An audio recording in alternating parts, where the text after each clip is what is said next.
Bitcoin Liberty Live, here we are doing it remotely. I'm in Boise, Idaho.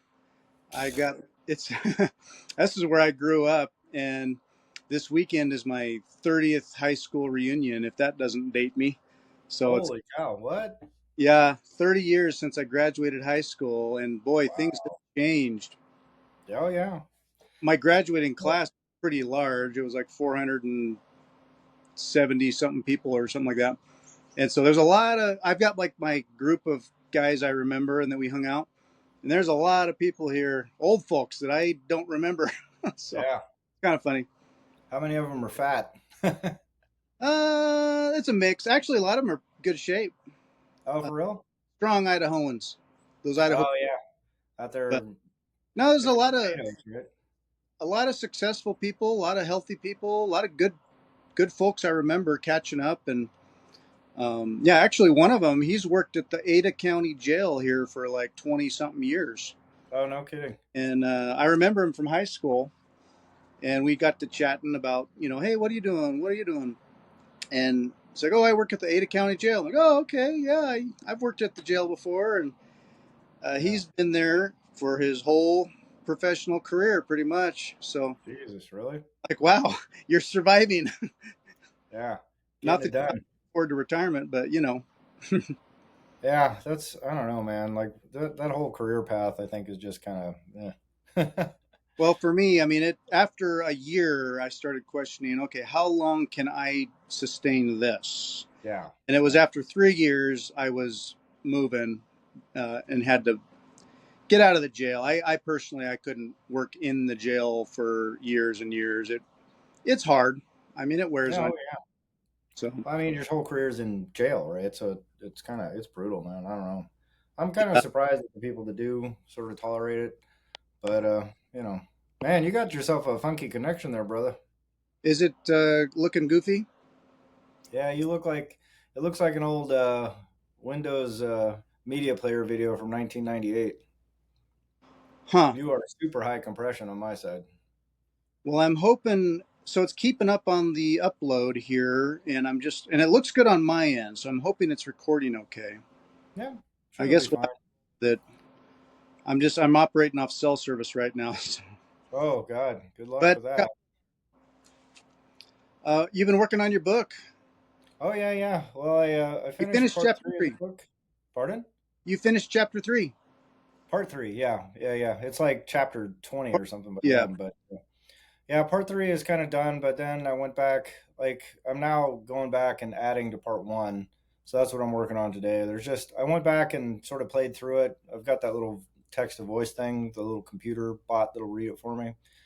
And as I saw it, I just went, oh man, I need to flesh this out some more. And the thing is by the time I got to the end of part three, like parts one and two, I felt like, oh, I can go back and actually make this better. And so now I'm going to go back and there's like I think most of part two is pretty good. There's a big chunk in the middle I need to fix. Just some factual stuff is a little, it's not well presented. Hmm. And then I did a summary towards the end that I really want to clean up. Like it looks just very rushed and it sort of doesn't really make a lot of like I know what I'm talking about, so it kind of makes sense to me. But I think anybody else reading it would just be like, "What word salad did this guy just type here?" You know. So I'm gonna fix that up. But the money stuff, I wanted to address some other things like stock to flow, and I'm sort of cleaning up some of the language and fixing the paragraphs and things like that. So it's going to be pretty different. I think it's probably going to add a few thousand words to the first chapter, probably add a few thousand words to the second, not chapter, but part. And then the third part, by the time I get there, maybe there'll be some more stuff I want to go tinker with there too. I don't know, but I'm really looking forward to getting the Bitcoin stuff going. But most of that's already written. Like I'm basically just going to repurpose. I've got like 15 or 20 articles written about Bitcoin, and I'm just going to repurpose those as chapters and, sort of cut down the burden. I mean, most of what I want to say about Bitcoin is contained in my articles. I think I can refresh them a little bit and bring them a little more current with my understanding of Bitcoin now. But yeah, it's exciting. I mean, I'm looking forward to getting it done, and I'm hoping by my birthday, which is coming up next month, that I can give myself a little birthday present and say, "Hey, congratulations, buddy, your book's out." So we'll see And though. sometimes you can always feel like you could edit or make it better or better or better, and at a certain point, you just gotta say it's done. It's good. Yeah, And I look forward to the Bitcoin section because that a lot of what we talk about. We talk about history and modern stuff, and then I always gravitate to like, where is this going? What Yeah, will the landscape look like down the road in the future? How do we transition, and how does a Bitcoin transition look like? How does it affect us? Uh, right. Yeah. you Well, I know, as think that's normal. what's that? I think that's pretty normal. Like, you cut Yeah. out a little bit at the end. I thought you'd stop talking.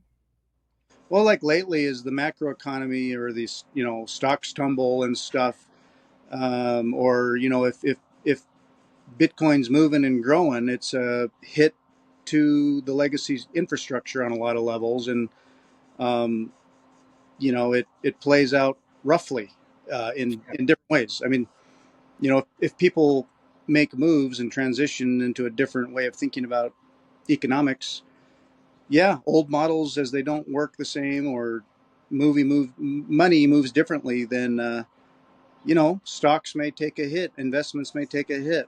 Uh, so I see numbers go down in areas. Bitcoin's been down, Yeah.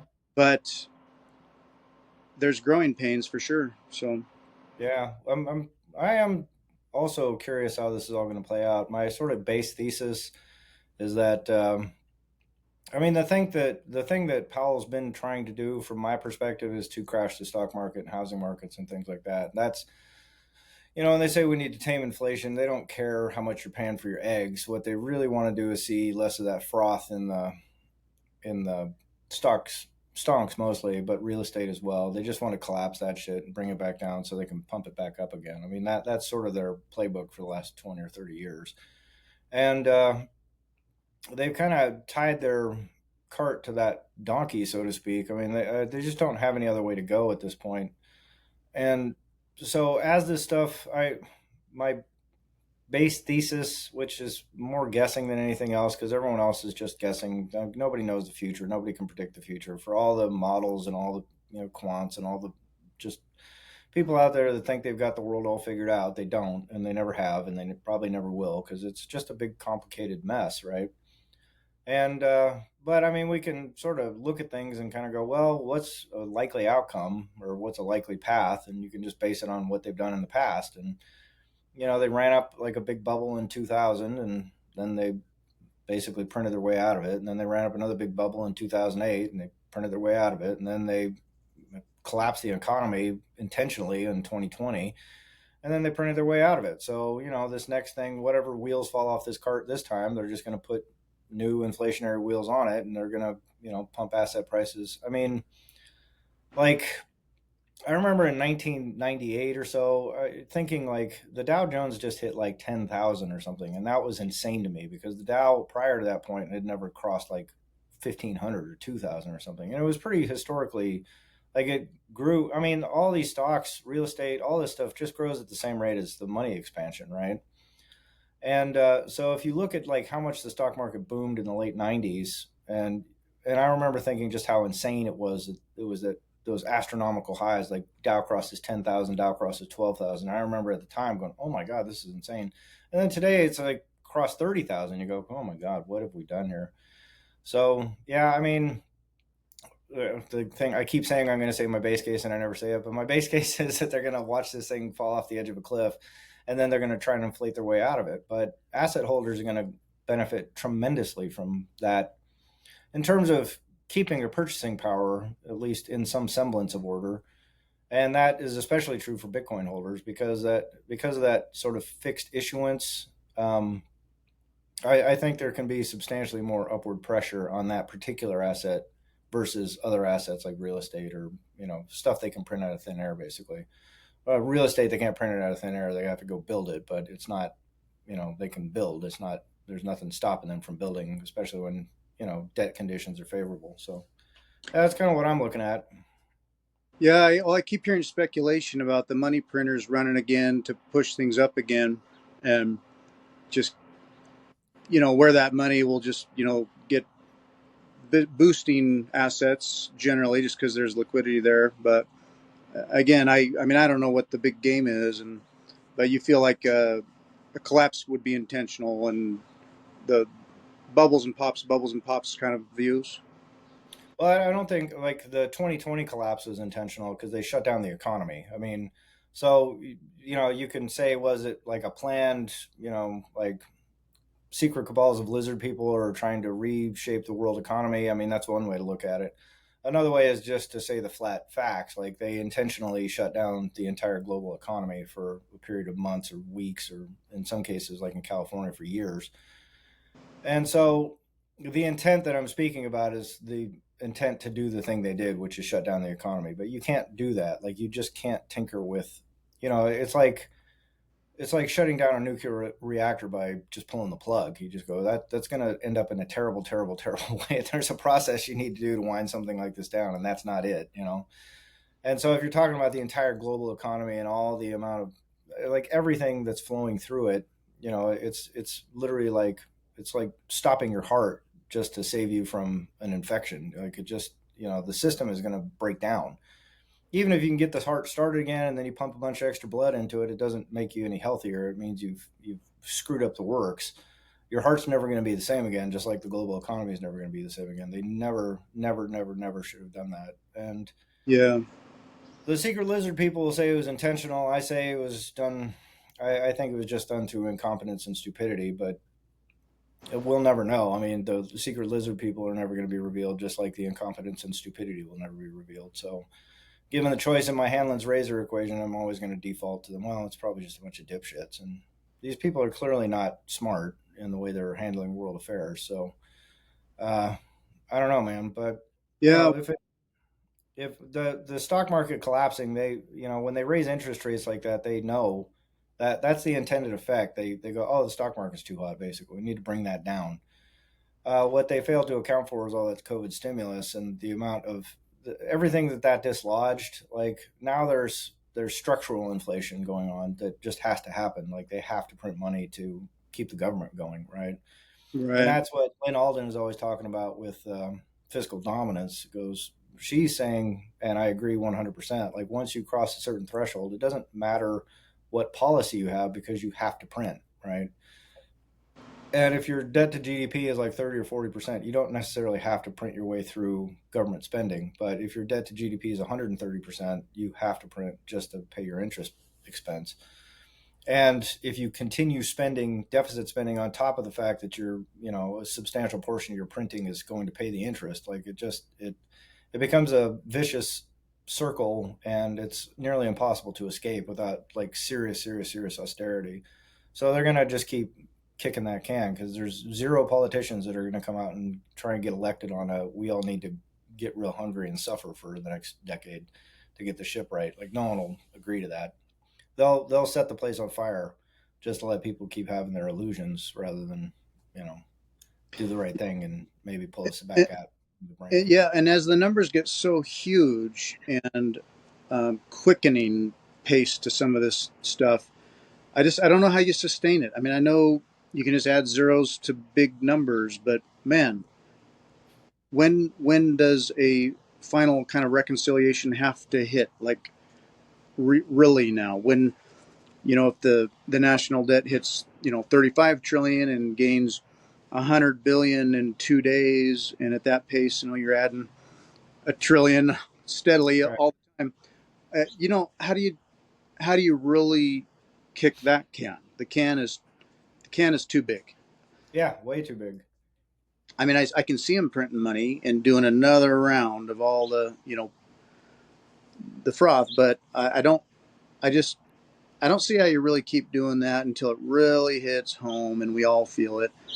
Um, Well, I mean, fortunately for them, like the entire world, the entire Western world, I should say, are basically domesticated animals at this point. I mean, for all the ANCAP blustering about how they're going to revolutionize the world and yada yada yada. I mean, everybody, all of us, myself included, live in a debt-fueled society. I mean, our entire society is created on debt. The entire global economy is created on debt. Everything that we know and love is created on debt. So, if you want everything you know and love and everything in the global economy to go away, then get rid of the debt. And that's sort of my point in this great realignment is like that's not an option, right? You cannot just collapse the world and have everyone starving and trying to figure out how to grow their own plants and grow their own tomatoes or something overnight. Like you need some form of transition. that's coherent and isn't catastrophic.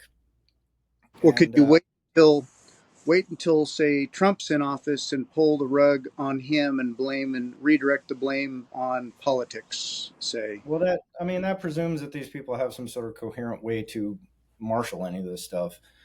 Um, but the thing is, it's not a foregone conclusion that Trump's going to get in office. And right now, I mean, for all the people that can look at Kamala Harris and go, "Oh, this chick's an idiot," because she is. I mean, she's just word salad lady from the next, but she's just as much word salad as Trump is. Like Trump says nothing, he speaks nothings, and except he's speaking at a fourth grade level.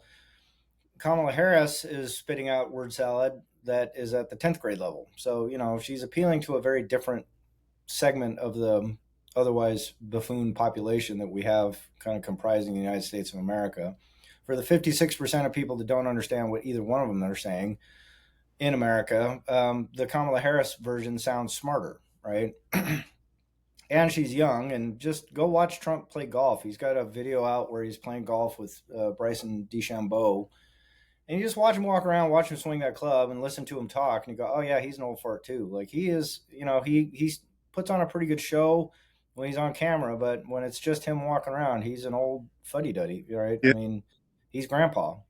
And so right now it used to be a war between two grandpas, and I think the Democrats figured out, oh wait, we don't have to have grandpa versus grandpa anymore. We can execute a coup right in front of fucking everybody, and no one seems to give a shit about it. And then we can just install this DEI dingbat that can just sit there and spew word salad. What we need to do is we need to recognize prices are high. And so prices high, and that means we need to think about the consequences of prices being high. And he's like, "What the fuck are you talking about, lady? Like, how are you going to fix it?" Because prices are high. We need to make sure the prices come down so that we can further growth. And we can, but it's all We just can be bullshit. unburdened from the We can past. be unburdened by what has been and what, I mean, it's all just nonsense. But they're Yeah. big words. I mean, for the average listener at home, they're bigger sounding words and they're bigger sounding ideas. She's more bigly than Trump is right now, and that's a problem for the Republicans, and especially because I think the Republicans right now are making the same mistakes that the Democrats did with Trump. They just look and go, "Oh, this person's a fucking idiot. There's zero chance we're going to lose this lady," and they're just going to let the whole thing slip right through their fingers. And I mean, where I sit right now, I go, "What's better, a Trump administration or a Harris administration?" I think probably a Trump, maybe. I don't know. I think there's far less likelihood we're going to be involved in global conflict under Trump, and that's sort of my primary thing, that he's going to not be pushing the goddamn red button. But having Kamala in charge of that, she's a fucking idiot, and she will. And they will.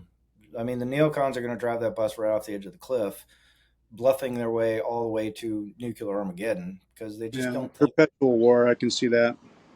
Well, beyond perpetual war, I mean, these people legitimately don't think that Russia will react like the way Russia says they will, and they're going to keep pushing that issue, and they're going to keep, they're selling wolf tickets right now, and if they push us to the brink, I don't think there's anybody sensible enough to not cross the line, because there's always some fucking lunatic around there that just can't wait to start a nuclear war and just let the missiles fly, and but they're effectively like the ANCAP people. I mean, they're just like, yeah, burn it all down so we can start again, right? But that the human toll is just astonishing. So I'm Yeah.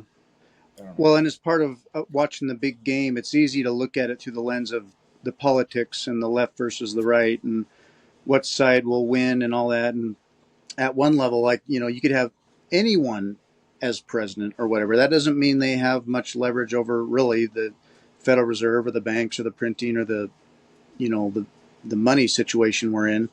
And what are they? I mean, what are they going to do? Maybe they can help steer the ship a little, but yeah, how do you back out of the situation we're in with the dollar and the global macro situation?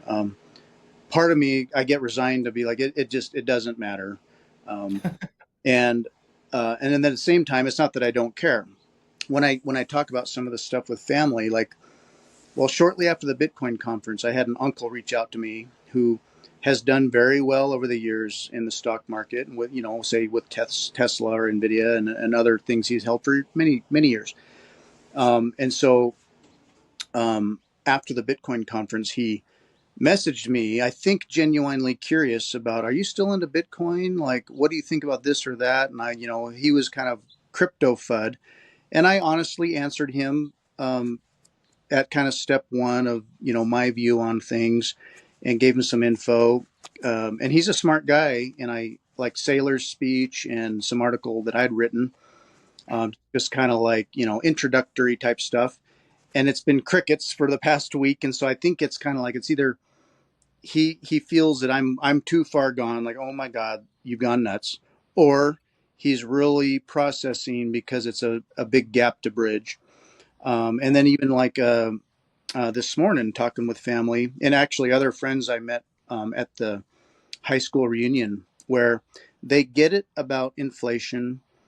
Some I had a couple of guys, friends of mine, who understand the money supply and the printing of the money, but when I start getting into Bitcoin, it's like, well, what does that mean? It's still a whole nother hurdle for them, and it doesn't translate. They don't quite they don't like basic stuff. They don't understand. Well, but what if the government regulates it, or what if they shut it down? Right. What if the internet went down, or doesn't it use a lot of power? And it's like, Right. oh boy. And I don't mind educating. I've been doing a lot of educating, and I have some that are like really curious and interested in learning, and then I have others who are, fall into more of the argument about, well, the greedy corporations, or well, but how though? It's hard to really understand. Like, but how can it be regulated? Um, or well, what if America does all this stuff and makes it really hard? Isn't that going to have the biggest impact? And it's like, well, it may slow certain things down, but the inevitability, yeah, you build a wall and then you find out that that wall just wraps yourself closed. And it's been some education and a bit of a challenge, but some are kind of willing to understand, and others are like, no, no, no. It's the greedy corporations. It's just the greedy corporations. Actually, it's capitalism.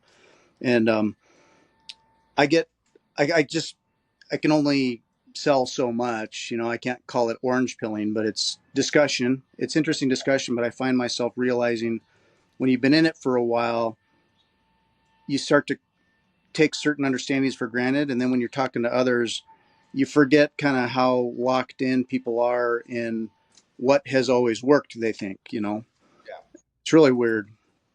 Well, I mean that's precisely right, man. Like that momentum is hard to challenge, and it's a paradigm. And if you just think about the amount of demoralization that's gone into the United States over the last 40 or 50 years, I mean, this is just a consistently demoralized country where the vast majority of people just throw up their hands. They don't bother to vote anymore. They don't think they have any influence. Nobody cares what they have to say or think, or they don't want to listen to them. And so they just assume this Leviathan state that they just can't do anything about. So they've effectively rendered themselves powerless.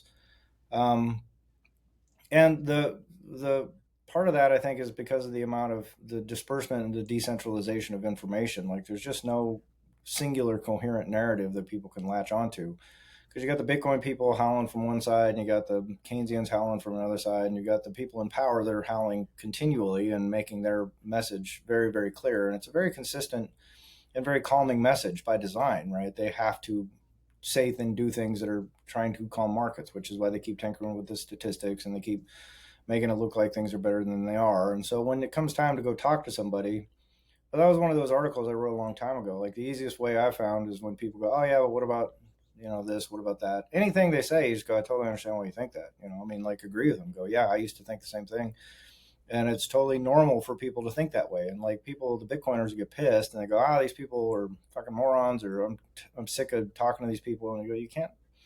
Well, you can. I mean, people can do whatever the hell they want, but if you really want to further the network, you have to be understanding and you have to be compassionate and you have to be, like Sailor said, you have to approach Bitcoin with love. It's not, you can't come in and just hammer people on the head and say, "You're wrong, I'm right, and you need to listen to me," because everyone is turned off by that. Mm-hmm. So when you come in and just go, "Yeah, I get why you think that." Oh, totally. That's, well, isn't this a scary thing? Yeah, absolutely. I can see why you'd be scared by that. Right. Mm-hmm. And it helps guide those conversations because that's the correct answer always. Like if, if you're Copernicus trying to explain, the Earth revolving around the sun, to go in and hammer people and tell them what fucking morons they are, because everybody they know, everything they've read, everything they've ever heard, everything they can see with their own two eyes says, no, it looks like this thing's going around us, so go screw yourself. And, he ended up in prison for hammering that idea home. Perhaps, just maybe, if he had said, hey, I understand where you come from, I understand why you think that, and, maybe he could have avoided it. But people get hung up on being right more, and protecting their ego and protecting their reputations and their professional everything. And but it's again, not to keep coming back to my book, but that I'm sort of realizing now that I finished part 3 on greed, like the real core message of the book isn't about like what Bitcoin's going to do or what other people have done. It's more about like humbling ourselves in the face of complexity, and Hmm. the fact we just have very, very, very limited information. And so when people make predictions or when they assert things with certitude, like whether it's Safadine or Lynn Alden or Michael Saylor or anybody, when they come out and say, this is the way the world is, this is what's going to happen, and this is why it's going to work, and this is why, they're almost universally wrong. Like they make these statements that are demonstrably false, but once their careers are tied into it, there's an incentive suddenly shifts for them to further that message. Like Safadine's never going to come out and say, hey, all my books are bullshit, don't buy them anymore. Like that's how he makes a living. That's how he feeds his kids. That's and he's got a lot of prestige and a lot of attention, a lot of name recognition. He's a famous person now because of those Hmm. books. So asking somebody to stop believing that is just as hard as asking somebody to stop believing in the common narrative. Like when you're talking to your friends, Yeah. it's such a huge wall to overcome, man. It's tough. Yeah. And I so highly respect all of them where they lead the charge in in philosophical arenas about it all, which I need to provide a sounding board to formulate new ideas and think about and absorb. And I have to catch myself where I'm not just like hanging my hat on a belief system, like, well, no, that's just the way it's going to be. It's going to work that way. Because then, you get, it doesn't work that way, or it's slower than you expect, or it goes down and then it goes up, or it goes up and then it goes down. And Yeah, I, exactly. the human part of me wants to know and wants to believe. And then I have to remind myself, like, we don't know. And any faith that I might have about it really has to be more authentically deep as far as my ethics about it versus needing numbers to be something. Right. Um, and so Saifedean, Sailor, Lynn Alden, I listen to all of them passionately, and then I give it some time to sort of percolate and with time to see how things go. When I'm talking to family about stuff too, they'll have questions more like of immediacy where, well, so, you know, what do we do? Where's it going next? When's the collapse going to happen? It's like it's just it's really nebulous. We want to know something specific, like, oh, it should go left versus right, um, and you can't. I said, well, when was the best time to plant a tree? 10 years ago. So when's the next best time? Well, today. Yeah. Yeah. That's just sort of my view on it. But do you do you continually prune your tree hard just because you're running out of fruit? No, we want Right. to plant trees. We don't want to keep pruning on this old dead American oak. So um, it gets Yeah. really philosophical, and sometimes what family's looking for is something very pertinent and meaningful. And when I get too philosophical, and I'm not, they want to say, well, for some of them, it's like, well, but Trump's bad. I'm like, Right. I'm not saying Trump's good. I'm just saying it don't maybe really matter. Um, it's not there's not a side to take politically for me, or there's not like a time frame to believe in about all this. It's not like shoulda, coulda, woulda, or yeah, it's gonna go up. I couch it all carefully, and it doesn't fulfill expectations of sort of like, well, you sound like this or that or the other. Like you sound very libertarian. Don't you care about people? And it's like, no, I do. I just think that the economic factors are going to be hard on all of us. Do I want that to be a central authority, either enforcing austerity or enforcing broad bailouts and money printing? No, neither one. But a good, authentic, sustainable transition to, say, hard money is not going to be peaches and cream. Yeah. How that plays out and like the work I do day to day or the what we see on the street day to day, is it going to get just better or worse soon? No. Uh, but Well, that's where I differ a little bit. I mean, I can genuinely see a place where it does get better, right? Like, and it does get better quickly. And quickly, oh yeah, because when presented with options and presented with choices, like, and in this case, what my sort of core idea is that Bitcoin changes a fundamental rule in the game. That's all I'm really getting at with the book at the end of the day is like this is a complex game that we're playing and we're all playing it and we're all beholden to it. Like people that say, well, I'm just going to opt out of the system. I go, well, there's maybe 1 in 1 billion does that or 1 in 100 million does that. But, those are people, if you look at their lifestyle, like the bushcrafters and stuff like that, they end up living pretty much just like the Hazda do down in Mozambique or whatever. Like they just end up living in this really sort of hard scrabble existence. It might be healthier, but it's not the modern world that we're accustomed to, all of us. And like I said, we're all sort of domesticated, right? But if you just take the presumption that like debt is a necessary evil for our setup, I mean that's how everything we know and love is built. So if you just eliminate that, if you just go, oh, we're just going to pay everything off, or like Trump saying, oh, I'll just pay off the $35 trillion debt, and you can't, dude. You just can't pay off all the debt. If you pay off all the debt, if every debt got settled tomorrow, there's no money, there's no economy anymore. It doesn't. It stops. Like everything that we do is predicated on debt. So you can't just make it go away. And so, whether or not a sovereign should issue more currency or not, like I was listening to Safadine, he was talking on the Bitcoin way, and he said, "Oh yeah, these people do this intentionally because they know that they can steal money, and this is, like this idea that you have to inflate currency is always about theft." But the thing is, the sound money argument's been going on for 300 years. It's not like he's the first person to realize, like, hey, inflating the money is a problem. But every king, every legislature, every political body in the world has dealt with under the Western monetary system and the Western sovereign nation state system and the Western resource capture game system. Every one of them has struggled with, constraints on money issuance. And that was one of the big debates that was in Congress leading up to the creation of the Fed, because they kept running into problems. Like every time there's a war, you can't just go, well, we're not going to go fight the war. We don't have any money. Sound money says we can't go fight the war, but these people are invading, so we better do something about it.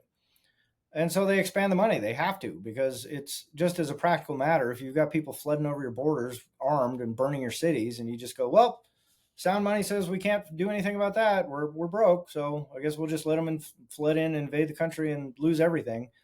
Like nobody would do that. You wouldn't do that in your personal life. I wouldn't do that in my personal life. Before I would let myself die, I would go into debt, right? I mean, that's just not. It's incontrovertible. Like there's no human being alive. There's a reason why people rack up medical debt. It's because they don't want someone to die. And so the idea that we're not going to rack up debt in case of an emergency is just not correct. Like there's, if you say, hey, sound money dictates that you can't spend what you don't have, right? Well, if you don't have it and you have an emergency and you have to deal with it, like the choice between inflating the currency or letting the entire country collapse, you inflate the currency. The trouble is there's no mechanism to break that on the other side, and it's really hard to determine what is really a legitimate emergency. And then it just becomes baked into the cake, which is what's happened to us now. They just say, well, if it works in an emergency, let's just make it work all the time because it's politically expedient. But I mean, the idea that we can return to some sort of sound money system that doesn't involve anything and never has a need to expand, or never has a need for the money supply to expand, I think is demonstrably false. So there were Republicans back in the 1800s that were saying we don't want any of your elastic money nonsense, your rubber band money they used to call it. But then they would go turn around and issue rubber band money when they needed to pay for something like the Spanish American War or the Revolutionary War or the Civil War. I mean, they all expanded the money supply because it's a necessary evil when it's wartime, right? So so could you see? this is a good analogy, but like Bitcoin being a potential, like their savings account or checking account, and fiat being their credit card. Yeah, kind of. I mean, that's sort of like for a really base, sort of probably overly simplistic analogy. That's kind of what I'm talking about. Is like, I mean, if you everything, like I said, everything we know and love is predicated on debt and a debt based monetary system and a debt based economy. So if you get rid of that, then everything you know and love goes away. And so the people that push for that, I think they're doing it with the right intentions. They think this very simple fix will fix all the problems in the world. And I go, well, it's just not. That's not how that works. But one of the nice things about Bitcoin is it ties into that legacy system that we're accustomed to. People still price Bitcoin in dollars. I mean, there are a handful of people who will say one Bitcoin is worth one Bitcoin, but I think for the broad, if you told that to your HR manager at the county, he or she would probably go like, "What the hell are you talking about? One Bitcoin? That doesn't make any sense." Like it just doesn't intuitively make sense to them, right? Yeah. So So Latin is the more true scientific language. It's like we're not going to start talking Latin. We're using English. right, yeah, and I'm going to keep using English, but that's what I'm saying is like if you can finagle a way where like a Bitcoin treasury reserve asset, like on the balance sheet of the Federal Reserve or something like that, I think is probably comically unlikely. And yet that is one of those things where you can keep this fiction alive for a little while longer. I think people will see through that fiction. They'll go like, wait a minute, you're printing something that you're inflating on your balance sheet. Like that doesn't make any sense, right? Um, and yet that's a proposal by Michael Saylor. He says the first country that figures out you can buy Bitcoin with your own printed currency wins. And it's sort of an absurdist concept to work from. Is just, but it also highlights the absurdity of the system that we're running, right?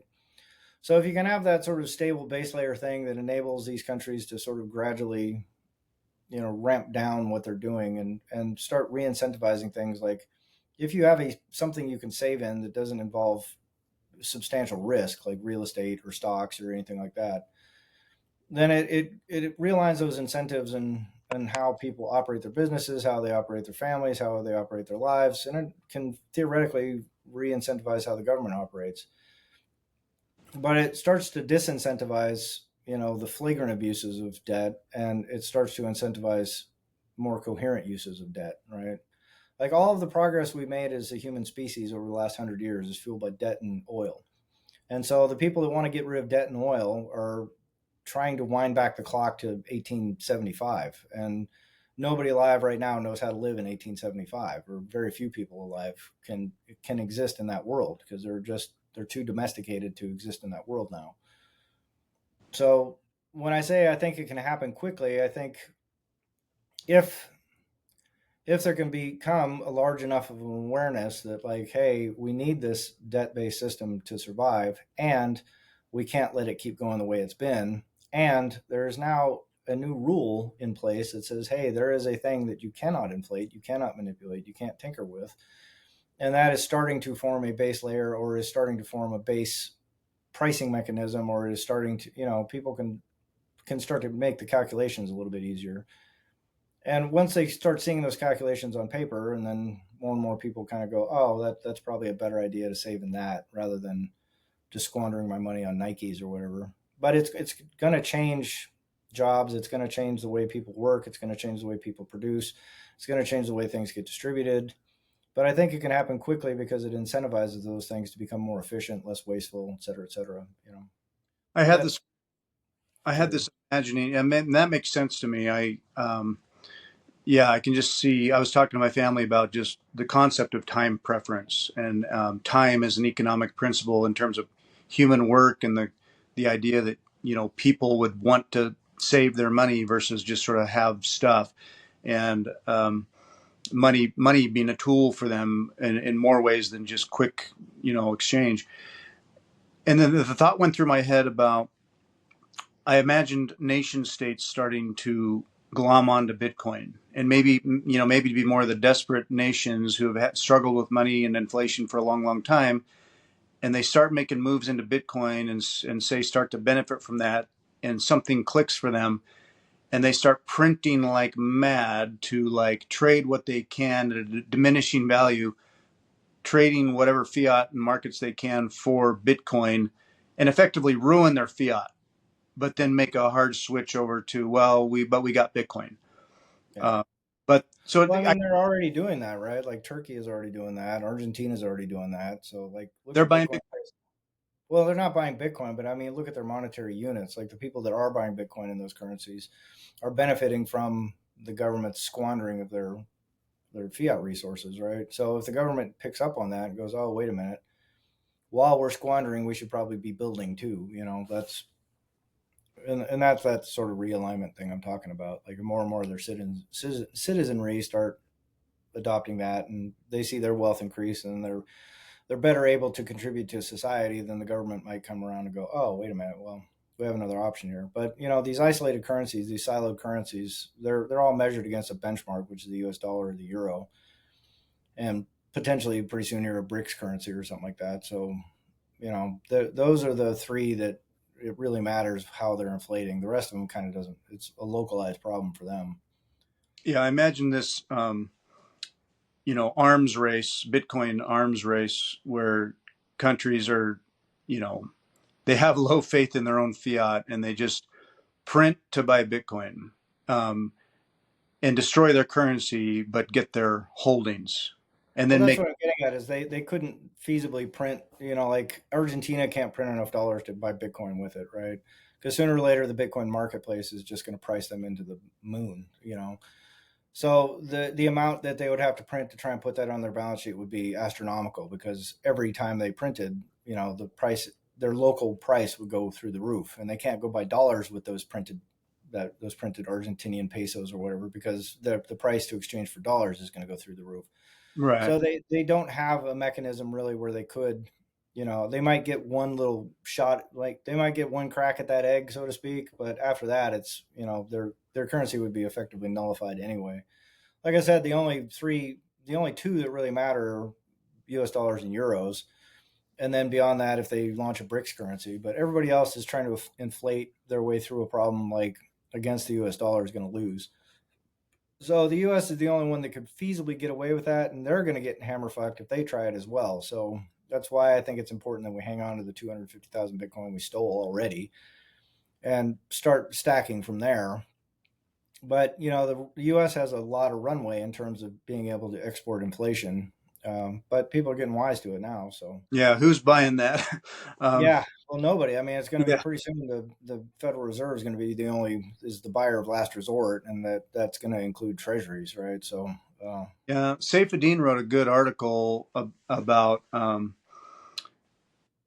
okay, so these promises, like Trump's speech at the Bitcoin conference, or Senator Loomis, talking about, like, we're going to buy, like 1 million Bitcoin or 4 million Bitcoin, or we're going to have a strategic Bitcoin reserve. I love it.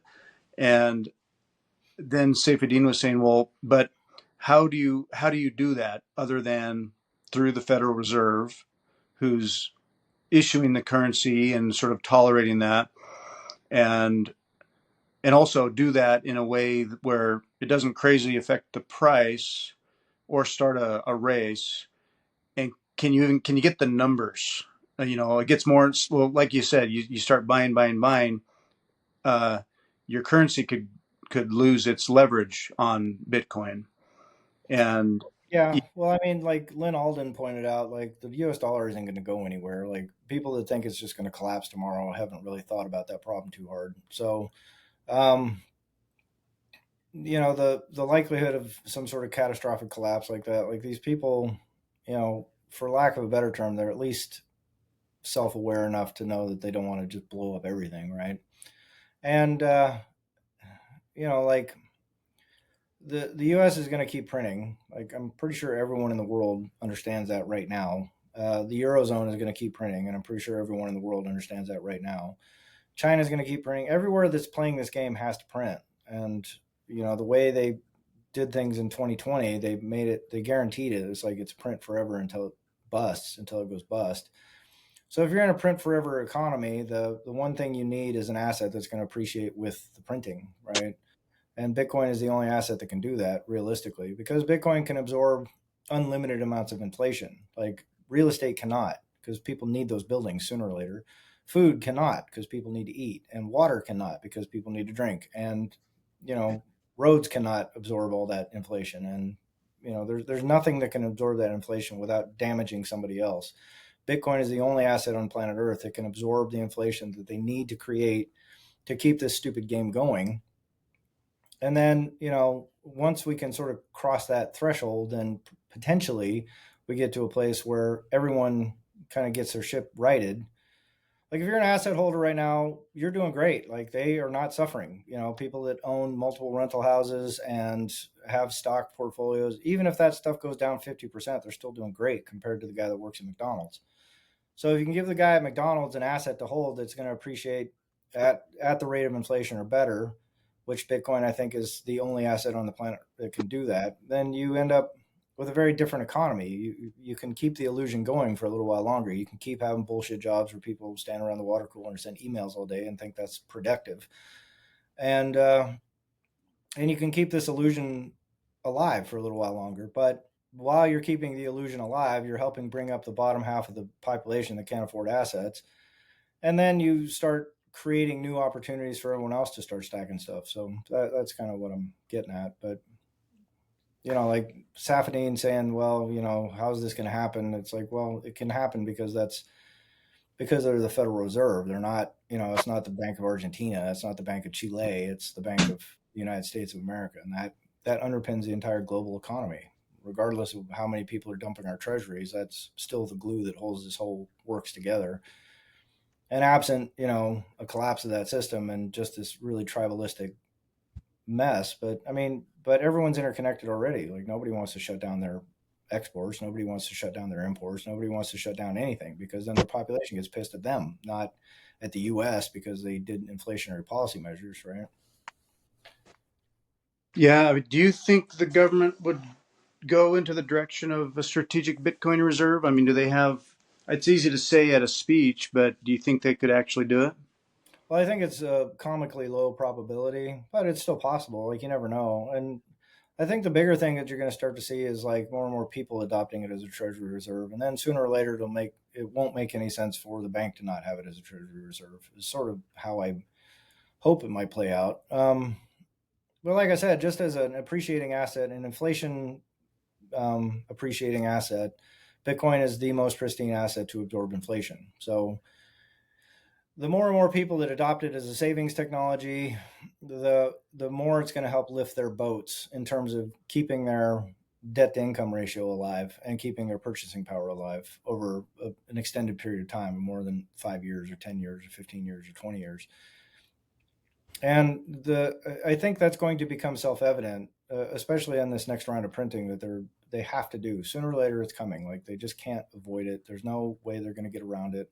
They're already talking about cutting interest rates, and it's like, what the fuck are you guys talking about? The economy is literally upside down. And the second they cut means something broke. That's all there is to it. Like it's not they're cutting because they think everything's going great. They're cutting because something's catastrophically fucked. And if they cut hard, like if you see one of those big sharp reversals like they did, in 2008, where they go, oh, we went from 5% to 0%, it's like, that's a pretty good indicator that things have gotten really muddy. And I have no doubt that we're going to see that, but I'm not alone in that. Like Wall Street has been pricing that pivot since 2020. They just know as they started hiking rates, they go, they're going to cut any day now. They've just been, they've been wrong for 2 years, but that doesn't mean they're going to be wrong for 5 years. Like they have to cut, they have to print, they have to make more.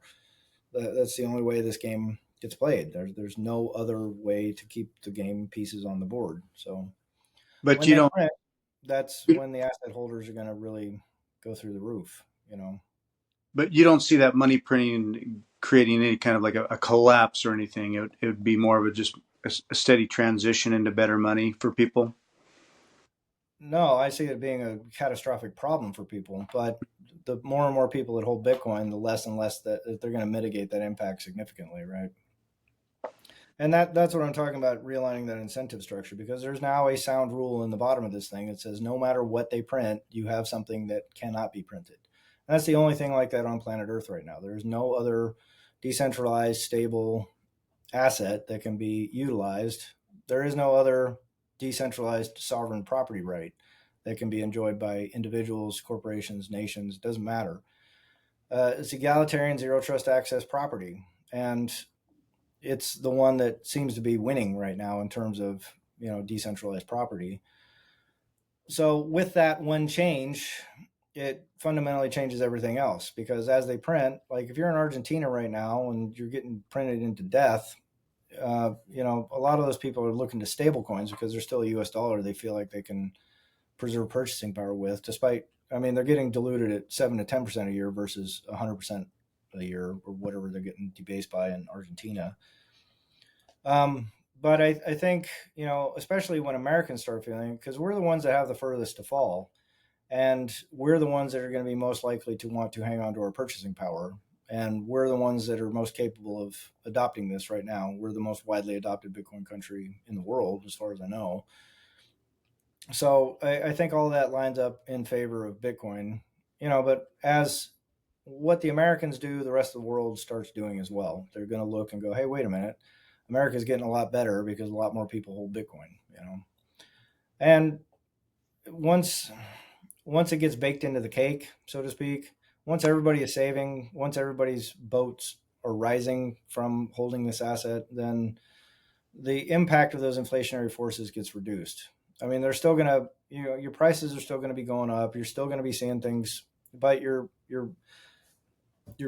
balance of accounts is going to be rising with it, right? So it doesn't hurt you as bad, Yeah, especially if you use those savings to trade out once in a while. yeah. That was the exact analogy I used this morning with my mom and uncle. Was like kind of like, well, what about the poor people that can't have much Bitcoin or get access to much Bitcoin? And I said, well, the access is there, but instead of you trying to have your small little bit of it in a in an ocean where the tide is steadily against you, it's more of a stabilized, flattened water level that rises and rises all little floating corks on the water. So we all rise with it, but you can have it, and it's not being, they're not dumping more water into the ocean all the time. Yeah. Just I guess it's a hard metaphor to understand when your sense is that no, money is the dollar. It's just that's what it is. Money is the dollar. And the problem really is the greedy corporations, and that we need larger government to bail people out or save people or provide services and programs and larger everything. And that's where I just like this is going to be a conversation that takes days, and not that we can't revisit it, but it gets into some Trump derangement and politics, and it's like, okay, um, I don't know where to start sometimes because it's such a big puzzle. But trying to describe how money works, I imagine that part of the so say nations, governments, even the Federal Reserve recognize Bitcoin as, oh, okay, yes, this is a better money, a harder money. The mechanics are all sound and it fixes things, but they can't lose the control. The thing is, we could adopt that and it could work for us, but we lose our control. And it boils down to like, we can't not have control. Well, that's what I'm getting at. Is I don't think they lose control. I think what you end up with is a system where, if you have an asset that's inflating faster than the debasement, then they can still debase. They're still in control of debasement, and that's the thing they care about. They care about their ability to execute uh, inflationary monetary policy, right? And so if you come in and start saying, well, Bitcoin's going to replace your currency, then you go, oh, that's a problem because we don't want that. And what you're saying is absolutely right. We will maintain control of the currency, period. We'll do it at the point of a gun, and we're going to force you to use our dollars. We're going to force you to use our paper. We're going to force you to do all this stuff. So it's unquestionable that is going to be retained by the sovereign. Like you're not going to take that from the sovereign without force.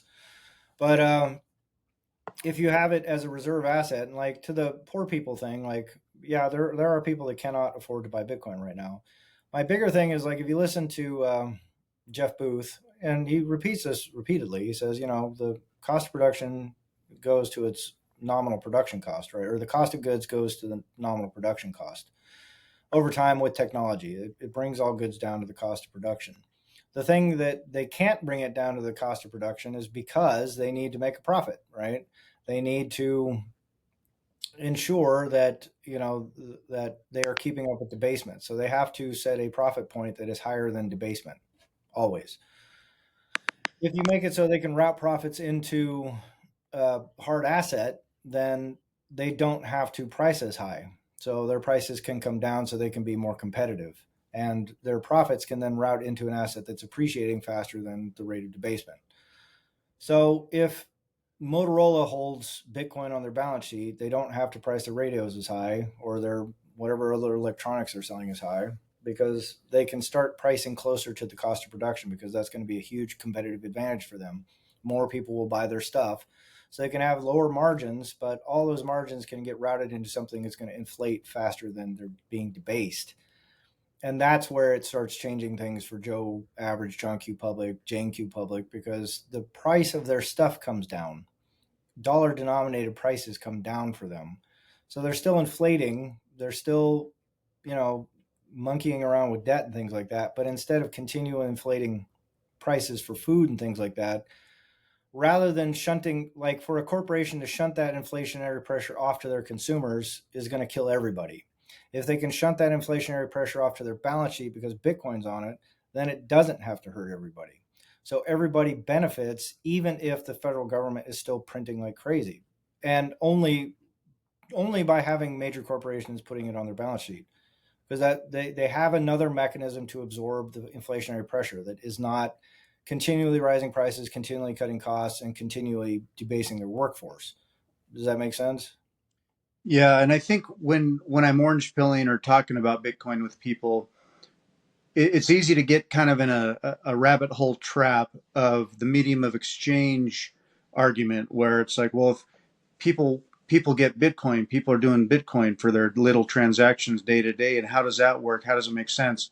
And it's like that's not really the route that's the fix. It's more of the larger store of value that is a base layer for, yeah, people still utilizing and working in their fiat world, but the fiat world is improved because the underlying store of value is Is the hard. fixed. And when I get into the semantics of medium of exchange fixing, it doesn't, one, it's harder to argue. There's too many little rabbit trails to follow, and it doesn't seem to make sense. Like how do poor people use Bitcoin? How do what are they just using Bitcoin now to buy their cigarettes? And it's like, that's not really the problem. Right. It's the broad system that of money that can be fixed. Yeah, they're still getting paid and buying stuff in fiat, but that fiat isn't sliding so desperately. Well, what I'm getting at is the fiat will slide desperately, but the cost of goods comes down, right? Yeah, So it doesn't like the right now that the inflationary forces that are being imposed upon us because of the money dilution that happened in 2020, that's because they have to pass those costs down to the consumer because there's nowhere else for them. They can't, there's no investment they can make to ensure that their profits that they made last year is going to grow this year, right? There's nothing they can do except pass those costs down to the consumer. That's the only way they can keep all businesses running. Every single business in the world has to increase costs or increase prices and decrease costs to keep up with inflation. And right now, the inflationary pressures are so high that most businesses can't do that at all. And if you look at just how hard people like McDonald's and Burger King and all these people are trying to, like, they're shrinking their sandwiches, they're shrinking the amount of stuff you get, they're doing everything they possibly can to hide the fact from you that they have to raise their prices on you. And but all the jobs that are tied to those industries go away if they can't keep doing that. What I'm suggesting with Bitcoin is like if McDonald's, for instance, has Bitcoin on their balance sheet, they don't have to raise prices on you as much because their profits are going to grow in Bitcoin. So their balance sheet grows in Bitcoin. And then they can then be competing on price rather than trying to debase their customers, yeah. right? So it could And be that so the if great. they're Go ahead. Well, if they're not debasing their customers, then their customers have an easier time of procuring those goods and services. Despite the fact that they're losing purchasing power every year, the cost of production is coming down, or at least the cost of goods is coming closer to the cost of production because the companies don't have to keep inflating. They have something else on their balance sheet that's going to keep up with inflation for them. You see, Yeah. that's the shunting mechanism I'm talking about. So it could be that what really drives more of the great realignment is from corporations, businesses, even small businesses that can stay afloat and compete because their holdings are strong, and like you said, production costs being more what they should be than trying to keep up and fall behind all the time. So, Right. um, so Well, that that's the beauty of it is like if you're a sovereign and you adopt a Bitcoin reserve asset, and I mean a lesser sovereign like El Salvador or Zimbabwe or whatever, they are benefiting from the same effects. Like if you're a commodity producing, commodity exporting country and you have Bitcoin on the balance sheet, you don't have to continually raise your prices to whoever you're selling to. You don't have to keep trying to chase costs down. You can improve production. You can make investments as long as your balance sheet is growing as fast as the person that you're selling to's balance sheet is rising. So I think the sovereigns like the US and the Eurozone will probably never do this because it would impinge on their ability to inflate. But for everybody else that's beholden to the US dollar and the Eurozone or Euro dollar or the Euro, they are all the people that are going to drive that alignment, that realignment. And then by the time they get that all realigned, then the sovereign doesn't have to debase as fast. You see, that's what I'm talking about. Yeah, and that's what I mean by fixing the fiat is that eventually, the fiat can, not that it's completely fixable, but it can not be as bad as quickly. Right. Uh, so Well, what it would be nice to see is for fiat to generally be regulated and executed as a sound money standard. And then in the occasional time when you need to inflate the currency, like, hey, there's a tsunami that took out 3/4 of the world's coastlines. Like, you probably want to be able to have flexible money at that point so you can help pay to fix that. But then as you flex that money, everybody's savings goes up, especially at the corporate level. Everybody that's supplying the goods and services for the entire globe to live off of, their balance sheet's going to go up with that inflation. So they are hedged against that inflation so they can absorb that inflation so they don't have to pass those costs on to others. Right now, the only way they can save themselves from debasement is to cut costs and increase prices. If they have something where they can keep costs the same and or maybe even their costs go up a little bit, but their balance sheet is going to go up at the same rate as their costs or faster than their costs. So they never have to tinker with prices. They can always keep things at a marginal profit level to be competitive in a market and still maintain a going concern, a going operation. And then it doesn't really matter as much. But then when the sovereigns are incentivized in such a way, they can eventually return to that sound money standard rather than just going, hey, let's just debase into infinity because it makes sense. They can go, well, let's get back to a sound money standard because that's what keeps stability, right? So yeah, it takes it from continual debasement to necessary debasement, and then the I mean, in terms of the fiat fix coming, that's probably 20, 30 years away. But in terms of that alignment where prices start coming down for people because Bitcoin's on the balance sheet, I think that could be very, very soon, like 2 or 3 years, 5 years kind of thing. And that's what I'm talking about, this alignment, realignment of incentives. Like the vast majority of the world will start seeing benefits to their bottom line, despite the fact that their currencies are being debased continually. yeah. No, it helps reframe for me ideas around, as you're writing about the great realignment, like, well, how does that look? Because I easily jump into big, large, down the road conclusions about it all, and I don't always see the steps involved. Um, and then when I'm in conversations with people, to even start at step one with like, oh, you're into Bitcoin, and legitimately, like last night, I'm talking with people I went to that I graduated high school with, and they're in finance. You They're the worst ones. Accountants and managing portfolios for people, or have their own investments after all these years. They have skin in the game, and it's and the narrative revolves around Nvidia stock, Tesla stock, diversification. It's all fiat, and I sit there quietly, just listening, and I hear their thing. It's it's a whole nother world that, for pure professionals that I associated with, and now years later to hear them talk about it, just the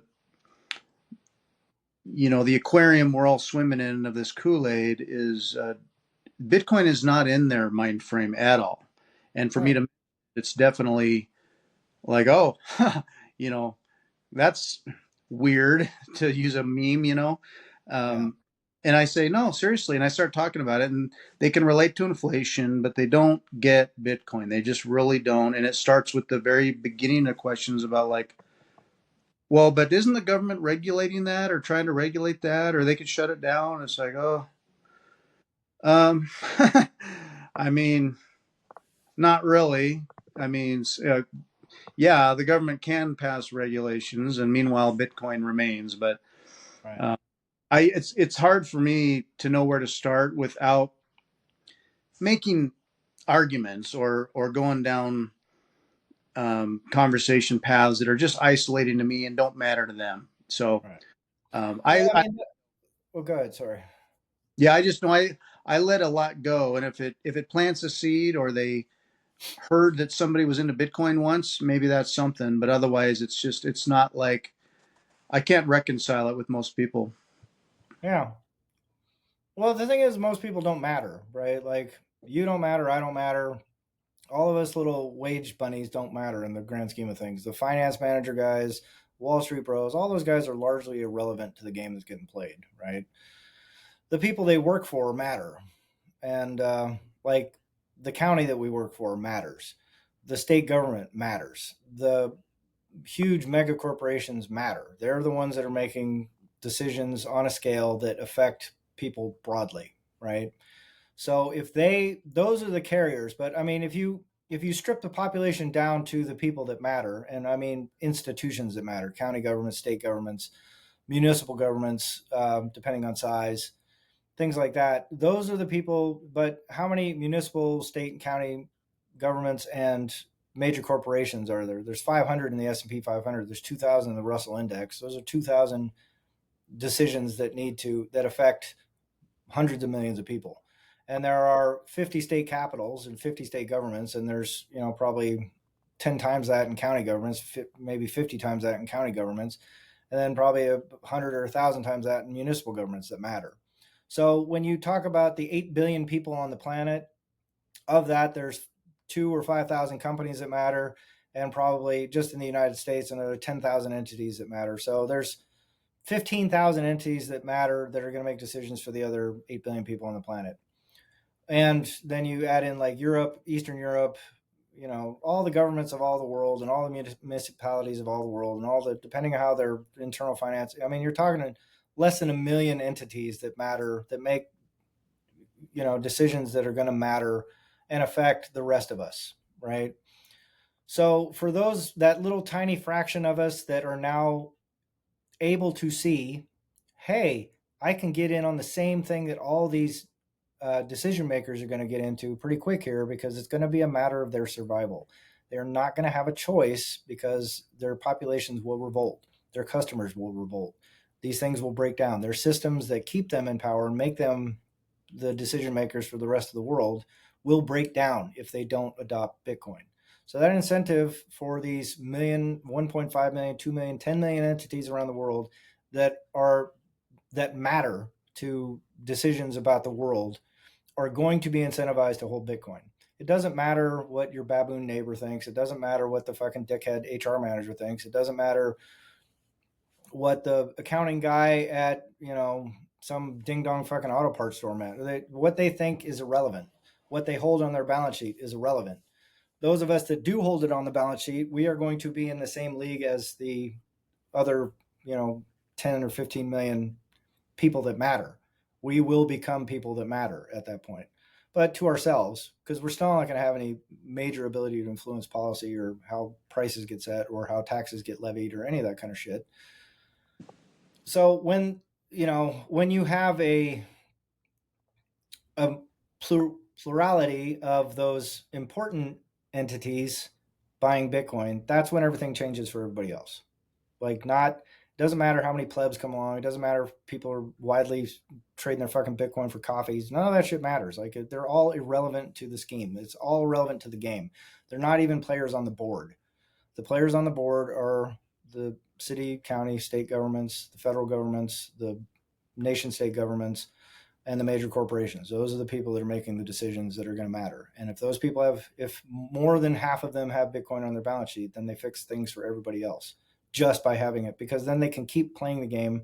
Their balance sheet can keep inflating faster than the rate of debasement, and then they can set prices in fiat accordingly, if that makes sense. Yeah, and that's where as much as I enjoy talking about Bitcoin wherever I can, and however, when there's an opportunity, and like, oh, do you have an opinion about money or, economic stuff? I go right into Bitcoin. I inherently sort of want to orange pill people, but as I run into, interesting resistance left and right, or just a long trail to have to follow, I start to I've been finding myself just caring less and less about needing to convince anybody, um, Yeah. or have the conversations, or even bring it up. Like, I was in one circle of folks, and they're talking stocks and holdings and investments, and being accounting type people, and I keep my mouth shut contentedly, thinking like it doesn't matter. And also, I don't like, if I whether I bring it up or not, none of it matters. So it's sort of the idea, like Guy Swan had mentioned a while ago, was like, stop orange pilling people. I mean, it's a cynical view. It's like, you don't have to. It doesn't matter. It's beyond all that. We're not trying to onboard all the little folks. It's just the tide's going to come in, stand in it or not. So Well, I mean, that's a selfish view of Bitcoiners for Bitcoiners, right? Like, we get yeah, to be this little club that's on the island somewhere that's doing well while everyone else suffers. And I don't share that view. I say orange pill everybody you can, talk to people about Bitcoin as often as you can, and be the most reasonable sounding human being you possibly can be while you're orange pilling people. Because when I say you don't matter, I don't matter, individually we don't matter, but a million of us nobodies does matter, because that influences the entities that do matter to make decisions that are pro Bitcoin or anti Bitcoin. And that is a big deal, because the more pro Bitcoin, that's why it's so wonderful to hear people like Donald Trump and just to hear the words coming out of their mouth, Bitcoin, and it's not shitting on it. You go, hey, that's huge, because what we need to do is convince the important entities to adopt Bitcoin. It doesn't matter if your neighbor does. It's going to help them tremendously in the short term if they do, but that's a nice thing for them. It's a nice thing for me to have Bitcoin. It's a nice thing for you to have Bitcoin. It's going to make our lives way easier when the entities that matter adopt Bitcoin. But in the grand scheme of things, everybody that has a positive opinion about Bitcoin helps further the adoption of the people that matter in Bitcoin, right? It matters if JP Morgan has a positive or negative view, but their positive or negative view is shaped by their customer base. It's shaped by the political winds. It's shaped by the dialogue that is out there about Bitcoin. And as long as they can continue to mistakenly think that they can avoid it, the longer we all have to suffer with nonsense and stupidity of the world around us. The quicker we can get them on board with it, the quicker we can get the 15 or 20 million entities around the world that can. I'm actually going to calculate this. I'm going to put it in the book. I'm going to find out exactly how many entities actually matter for decision making.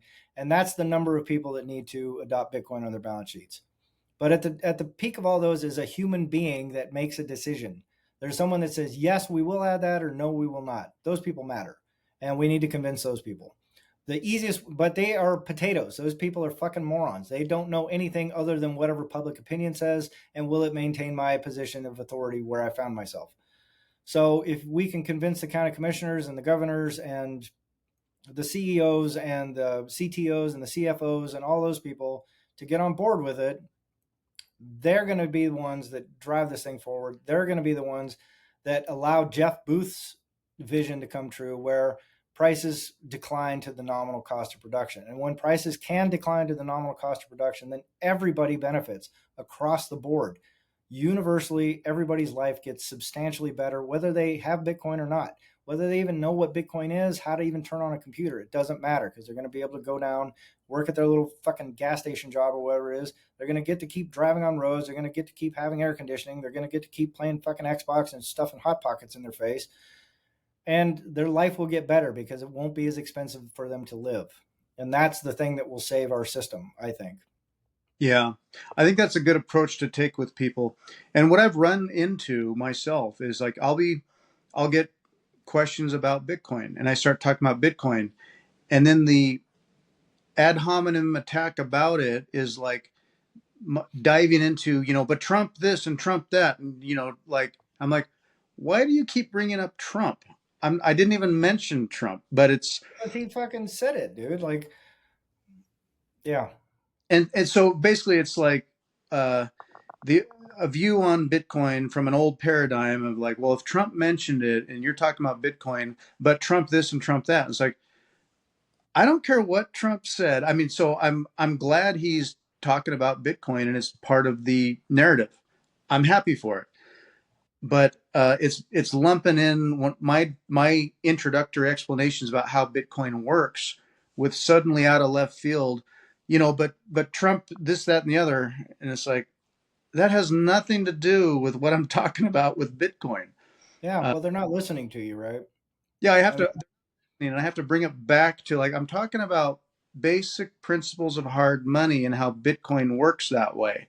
And then again, but Trump, and I'm just like, well, okay, you got to I roll with it though, man. I mean, that's, like anytime it's the easiest thing in the world. If you're talking to somebody and you find out that they have Trump derangement syndrome or they just hate Trump or whatever it is, and they start bringing up Trump, you go, yeah, I know the guy's a fucking idiot. He's not speaking for Bitcoin, right? yeah, And they go, oh, okay, you understand what I'm talking about. Yeah, I understand Trump is a fucking orange potato. Like, he does not matter. I mean, he matters in a huge way because he was the president of the United States. He may be the president of the United States again, and he's pro Bitcoin, so he matters 100%. That's huge. And if there are people that are natively turned off by that concept, then it's the easiest thing in the world to agree with him. Yep, you're right. Trump's a fucking idiot. He doesn't speak for Bitcoiners, and he clearly doesn't. If you listen to his speech at Bitcoin conference, have fun playing with your Bitcoin, and I'm yeah, just going to use it to pay off the debt. He's a fucking moron if he's saying shit like that. But it doesn't matter in terms of orange pilling the person in front of you and saying, hey, I get where you're coming from. Trump's a moron. I agree with you. Or you go, hey, I actually like Trump, but I totally understand why you think he's a moron. A lot of people do. Makes perfect sense to me. I totally know why you'd think that. And Bitcoin's awesome. It's got nothing to do with Trump. You see? yeah. I'm clearly still learning how to navigate discussions or debate about it because uh, it'll throw me off and I'll just be sort of speechless, like why are we talking about Trump? I'm trying to talk about Bitcoin, but Well, yeah, that's kind of it right there, right? I mean, like that's all of us as Bitcoiners. We want to talk about the thing that's passionate to us. What we need to start getting better at is talking about what is passionate to the person in front of us. We need to care yeah, about them more than us, right? We need to care about them more than our getting our point across. We need to care about them enough to listen to them and accept where they're coming from, and then help guide them towards a better decision, a better outlook. Because ultimately, like I said, whether they adopt it or not doesn't matter. If we can change their opinion about it, that's great. If we can get the conversation to go, well, man, it's actually not that crazy, that's huge, right? And if we actually can help them acquire some, then we've done them an enormous service. And they may not ever recognize it for us, but we've given them a financial gift that will be hard to calculate in 10 or 20 years. But in the short term, the most important thing we can do as Bitcoiners is to get people to stop being negative about it, stop being reflexively negative about it. But we reinforce that every time we try and hammer shit down about sound money and all this fucking shit. Nobody gives a fuck about that. They don't even, I mean, you may as well just be sticking a fucking ice pick in their big toe and just saying, hey, you want to hear what I have to say? Like, they just don't want, they go, I don't want to hear this shit. yeah, But if you can make it easy on them, then we should, because like Bitcoiners will say, I don't care about politics. Okay, then why do you keep fucking bringing it up when you're in an argument with somebody and they say something you don't like about your politics that you apparently don't care about or allegedly don't care about, right? Just right, roll with it because it doesn't matter. Like we know it doesn't matter. All of us as Bitcoiners should know politics don't matter to Bitcoin. It is irrelevant to Bitcoin yeah, in terms of the network running. But in terms of getting to a place where Bitcoin helps fix this, then the way it fixes this is by making sure that people have a positive opinion of it. That's it. That's the only thing we need to focus on, as far as I'm concerned. Yeah. And part of the inertia they have about wanting to hear or, learn is and a lot of the folks that I get the most resistance from are boomers. And it may be that their view on the time frame of investments and their stature there is shorter than, I can more comfortably sort of think of accumulating and investing and holding Bitcoin from a standpoint of decades. And they're more like drawing off their retirement savings, and they're looking at what they have left, and they're already invested. So, and the time frame may be shorter in their head. So, yeah, it's just a different view on um, time preference, perhaps there. But Yeah. um, I need to learn to do better when I run into Well, we all do, you know. argument, I guess. Yeah. I mean, Um, I default to the same things. It's not like I'm, I try and do this from a good place and a good heart and an understanding place, and it gets tiring for me too. But it's just like the same conversations we have in the jails or whatever. It just gets old, man. Like you just get tired of having the same fucking conversation 14,000 times a day and just going, fuck, I've got to go overcome all this bullshit again. And so you just get, I mean, so it gets easier. Just go, just shut up. You're a fucking moron. I don't want to talk to you. Like, whatever. Go believe whatever the fuck you want. Have fun yeah. staying poor and walk off, right? But, I mean, it doesn't ultimately help our cause. I mean, but that's assuming that you embrace the cause, which is Bitcoin fixes this and we want it to fix, and we don't want to destroy the world in the process. And there's no shortage of Bitcoiners that I think would be more than happy to melt the world down. I just don't think they understand what that really means for them. Like they think they're doing the right thing. They think this is the solution. They think some simple fucking fix, like just ban the Fed. And I go, well, fucking good luck with that. Like when you see what that world looks like, you're going to go, oh, fuck, I wish we hadn't banned the Fed. Or they'll just dig in and they go, well, we just have to suffer. We just have to suffer through this, but this is the right fix. But, people get sick of it. They won't tolerate that kind of chaos, that level of chaos. It's intolerable for everybody. And so Hmm. someone else will come in and someone's got bigger guns and better ideas and better able to pitch them and come out with some fucking word salad. Next thing you know, you're going to have something 10 times worse than the Federal Reserve ever was. And you just go, oh, oops. Well, I blew up the Federal Reserve and then I got booted out of power. And now we got a thing that's way worse than the Federal Reserve. So, and then we can all sit around and go, thanks a lot. Thanks for sticking up to your fucking principles, ANCAP dickhead. You just fucked us all. Appreciate it. And then we get set back 20 or 30 years or 50 years or 100 years or we never recover. So, I mean, people toy with this stuff and people come up with simple ideas for complex, simple fixes for complex problems. And it doesn't work. And anybody that's proposing a simple fix for a complex problem has not thought about that problem hard enough, is my point, 100% of the time, and myself included. So, Yeah. Well, and in my day job, I feel like all day, every day with everybody, my role is hearing them and listening and applying that empathy and then meeting them where they're at and talking them back through from their perspective and intrinsic buy-in. And yeah, so into my Bitcoin hobby world, my mindset goes into my own personal exploration and pushing and for me, and I don't care what anybody thinks. So then when I bridge it and I bridge the gap with somebody else, I lose my patience with like all I do all day every day is try to understand people where they're at and meet them where they're at and then work them towards progress. right. And then with Bitcoin, I feel less tolerant. I'm like you don't get it. Like, and I come from the wrong approach, like you said, where it's just like, no, this is how it works. I'm trying to tell you this is how it works. Yeah. I Well, lose I mean, patience. it'd be the same thing if one of your supervisees, you go, you just have to go to treatment. You just have to go to fucking, like, it Works. doesn't matter what you want. You have to do this. Yeah, like that would never work. They would just be like, whatever. They're going to get violated and fucking sent back in a week, right? Yeah, I'm telling you this is how treatment works. Are you ready Yeah, yet? yeah, No. exactly, right? Like it would never, we wouldn't dream of it doing it in our professional capacity. And yet, when it comes time to, orange pilling people, and it's everybody, but that's what I tell like new officers coming into the jail is like, you don't know how to talk to people. You think you do, but you don't, right? And that's every Bitcoiner alive right now. They think they know how to talk to people because they get likes on their tweets or whatever, but it doesn't mean they're effective communicators. It means they're able to attract an audience, which is a very different thing than effectively communicating with people. Because if someone agrees with you, then yeah, well, that's fucking easy to talk to them all day long. That's literally preaching to the choir. The people you have to be effective communication means you can preach to the people that aren't in the choir, the people that don't agree with what you think. And if you can guide them, then that is the hallmark of someone that's effectively orange pilling people, right? And I don't know, man. I mean, like, we both have the skill set. We both do it professionally, and both of us, I think, fuck this up when it comes down to talk to people about Bitcoin. I mean, it's just we both.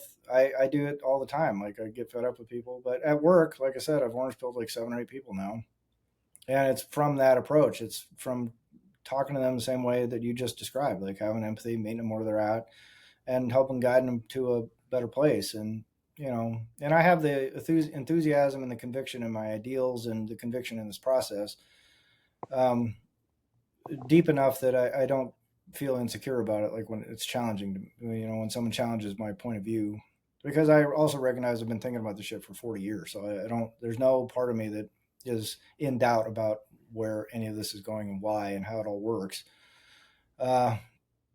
But that's also why I'm writing the book, right? Is to sort of share some of that conviction with the rest of the world and go, hey, there's a reason why I'm convicted in this, and it's not because I just woke up one day and went Bitcoin good. I'm here's Right. Bitcoin. It's like this is the culmination of a lot of time and effort on my part, and hopefully it'll resonate and get other people on board and get people aligned with the vision that I was just talking about here right now. Is like, get the people that matter to make a decision that's pro Bitcoin, and then the world gets better. Bitcoin fixes this, then that becomes an actual achievable, legitimate result well within our lifetimes and probably within the next 5 to 10 years. But that's all it takes is just a very, very simple nudge over to like, hey man, there's a hard asset that can appreciate faster than the rate of debasement, which will allow you to make better decisions about your business, your county, your government, your municipality, anything. Get on board. And if you happen to be a pleb like one of us, it's going to massively benefit your bottom line in the short term. Like when that happens, your life is going to get way, way, way better. So here's a lottery ticket for the plebs, and here's a thing that's going to fix life for the other 7.9 billion people that don't give a fuck about Bitcoin money or anything else. They're just trying to get by day to day, right? Yeah. So And your book, The Great Realignment, it's in progress. yeah, It's on Medium at Tin Money.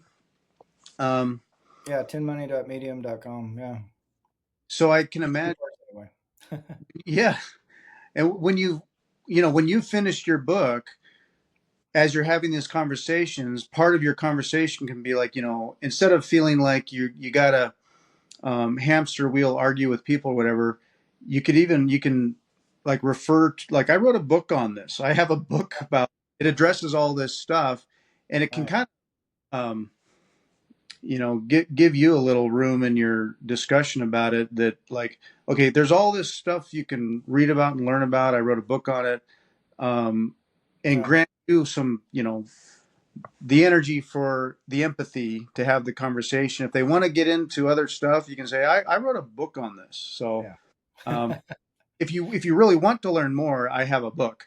yeah. Now, Well, this meanwhile, book is actually probably more for Bitcoiners than anybody else because they're the mhm, ones that I think are the most important in this whole discussion about because they're the ones that are the front face of Bitcoin. And if I can change some of those minds and get people more empathetic and more able to help people understand why Bitcoin is important, to help spread a positive message about Bitcoin, like that, if that would be like the best possible goal or outcome from me releasing this book is not necessarily to you know have some sort of weight to my arguments or authority or anything like that, but more to get people to just challenge some of their assumptions, some of their presumptions, and some of their biases and some of the heuristics that they're accustomed to using, and then translate that into like, oh, there's a reason why I need to approach Bitcoin with love, yeah, and if I can add to that shift, if that can be my contribution to the network, aside from the 7 terahash that I'm running right now, then I feel like I will have done something worthwhile at that point, So yeah. And following Bitcoin Twitter, I mean, I like the energy and spirit that people throw out there. And it's like ride or die freak stuff. And I like to hear that and see that. And then at another level, I know that hardcore and pro Bitcoin people, don't fully get it the way we've discussed it in the past. And even today, like even as we talk like today, it reframes me steadily in my learning and approach to uh, the more authentic quality of the Bitcoin alignment versus kind of recycling some of the Bitcoin tropes I have in my head that I get stuck with sometimes. And it breaks me out of that and just makes me a better Bitcoiner as I have these discussions with people that maybe at various levels of understanding. And Yeah. so, Well, I um, mean, it's really remarkable. That guy Rick from the Bitcoin Way, he actually reached out to me last week on Twitter, and he said, "Hey, man, there's the Bitcoin Way podcast," and he introduced me to Michael Jordan, the other Michael Jordan, who runs the Bitcoin Way podcast. But those guys are great because they teach security awareness. Rick had this amazing like talk at Bitcoin Prague, and he's the guy that lost like 10 or 15 Bitcoin down in El Salvador, like him and his dad. And it's a tragic story, but he's not a tragic figure. And he's this really sort of authentic, kind of down to earth guy. But he turned that whole thing into like helping people with security awareness and securing their Bitcoin. And so they've got this great mission that I'm just a huge fan of. I think it's such a neat business that they've come up with, and that they're making it work, and that he's part of it, and he's turned this into a really positive thing. I think it speaks volumes to the sort of core of Bitcoiners. But one of the things he said was like, "Hey man, it was really interesting just talking with you." Like, and he was very complimentary to me in the Twitter or in the message that he sent me. But then he introduced me to this guy who invited me on the show, I think on August 29th now. So I get to cool. sit down and chat with him and sort of share some of this as well. But that's what I'm talking about is just that one interaction. We just talked over, like I was in the little VIP area and I just saw the guy. I was like, oh my God, it was a great talk. I love what you had to say. And I was sort of approaching him more like a fan than like, even considering myself in my own internal clock of like, I'm somehow an equal with this guy because he was just a guy I was watching on stage. That sort of, you know, hiccup in my brain. And yet, to have that interaction, that positive interaction, and then be able to share, Bitcoin is love kind of thing. Like, I think it'll be neat because it's just one more opportunity to get more people to start thinking about the thing that Michael Saylor said very succinctly and very clearly on stage in Nashville, or I think he said it in Prague actually. Approach Bitcoin with love, and Jeff Booth says we have to have empathy, and so these very thoughtful thinkers in the Bitcoin space are all telling us the same message. Like we need to help people get on board with this, and it doesn't necessarily mean they have to have Bitcoin on the balance sheet, but we need to change that opinion about Bitcoin. So this becomes a self-fulfilling prophecy if we do it right. And that's the part that, the politics aside, that is the politics, is make it so everyone understands Bitcoin on some level, that it's not evil and that it's not bad, but Yeah. that good for society, right? And if you want to talk about it, it's not adversarial or it's like, no, you're not smart enough at the technology. You got to learn more about it. Right. People are not going to learn more about it, but they will relate to the human, the hope, the love, what's good for people generally. You care about people. How does it work that way? And Exactly. that's with them, the intrinsic change in their minds, the hearts and minds with, that Bitcoin is helpful and good for people versus, no, you need to understand it better. It's Right. like, I'm never going to. Okay. Right. Well, that's the work we do. That's the work you do so brilliantly professionally, right? Like you're able to reach people on that level in a different system. We just have to reach people the same way in this Yeah. system, in the monetary system, right? And we're dealing with the same biases and everything that your clients do and my clients do. That's People a that good just to think about when I think about these conversations because I get into like, well, I'm talking to smart people. They're going to understand it if I explain the technicalities. right. They don't, and I'm like, oh my goodness. So I got to let that go. Yeah, totally. Well, I mean, think about how many smart people you got on your caseload, right? I mean, Yeah. certainly you sat down and sat across from someone and go, man, this guy, if he wasn't such a catastrophic fuck up, he'd be doing great, but he just keeps fucking up. But if you just remind him of how much of a fuck up he is, like he's never going to fixed, right? He's never going to change. He's never going to have that quantum change. He's never going to have that intrinsic buy-in.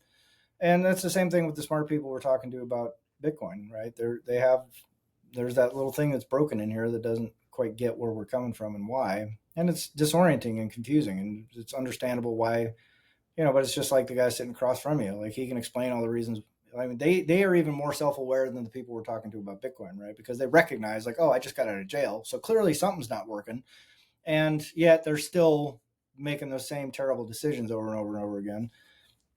And so if we can approach those people, and sometimes they do horrible things, right? And if we can come at them with a sense of empathy and meet them where they're at and things like that, certainly it should be easier for us, all of us, myself included, to meet, non-Bitcoiners in a similar state and be able to talk to them in a similar way, right? Yeah. Yeah, and it makes the conversation just more human and less of an effort. Like I gotta teach you stuff as opposed to like just at their level talking about good stuff. So Yeah, exactly. easier.